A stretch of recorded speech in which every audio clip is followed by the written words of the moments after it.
Story: The city that refused to die. The sirens had been singing for 3 days straight. Not warning sirens. Not evacuation tones. These were layered voices, overlapping alerts that contradicted each other, rising and falling like a city trying to pray without knowing how.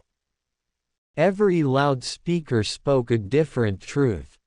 Every screen told a different story. She learned early not to listen to all of them. The city was sick, but not the way officials said it was. Yes, bodies filled hospitals. Yes, streets emptied faster than explanations could keep up. But the real infection was quieter. It moved through press conferences and policy memos, through sealed doors and classified orders. Erase the problem. Contain the witnesses. Do not let the story spread. She had tried to leave on the first day. The highway had been locked down by the second.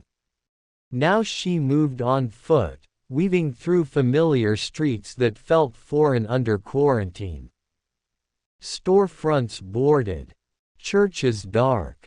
Posters slapped onto brick walls with bold promises of safety that no longer felt believable. She passed a man kneeling on the sidewalk, head bowed, hands shaking. He was praying out loud, words tumbling over each other, desperate and unpolished.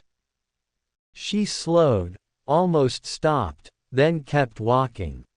Fear whispered that stopping was dangerous. Another lie. She reached the hospital at dusk. The doors were open, but only barely. Inside, the air smelled like disinfectant and despair.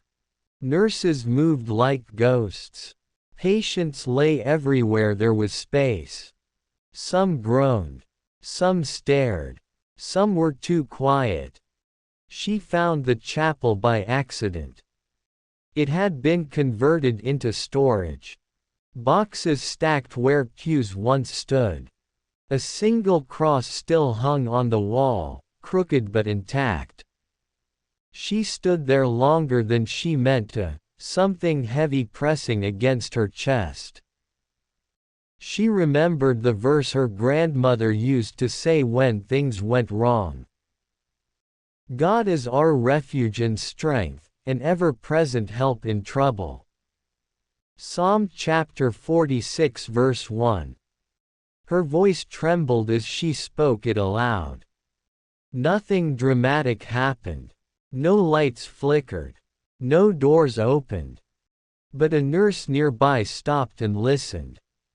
Outside, the pursuer moved. It did not run. It did not roar.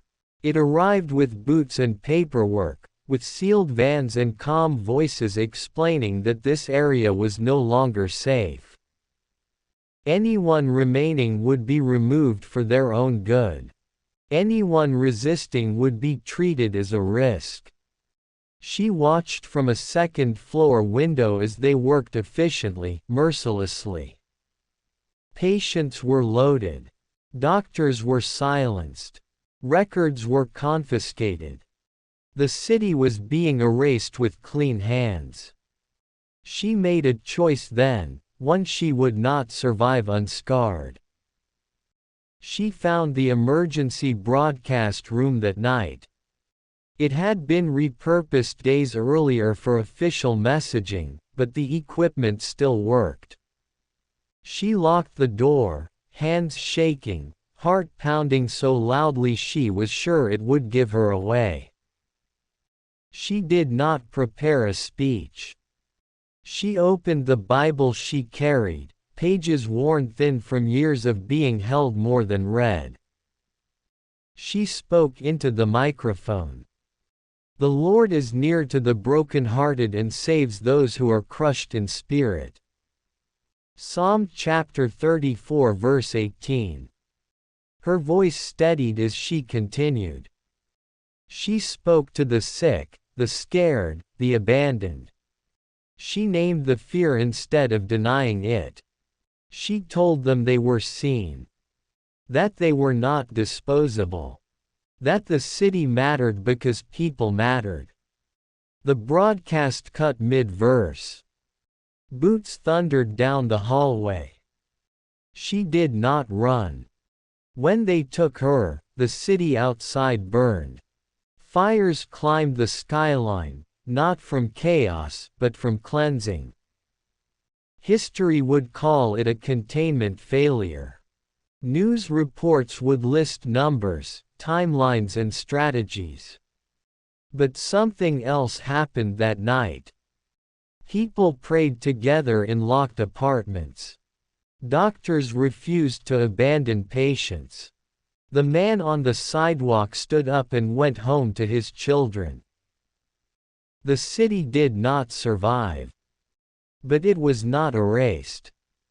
How beautiful on the mountains are the feet of those who bring good news, who proclaim peace, who bring good tidings, who proclaim salvation. Isaiah chapter 52 verse 7. Some cities fall. Some stories still rise.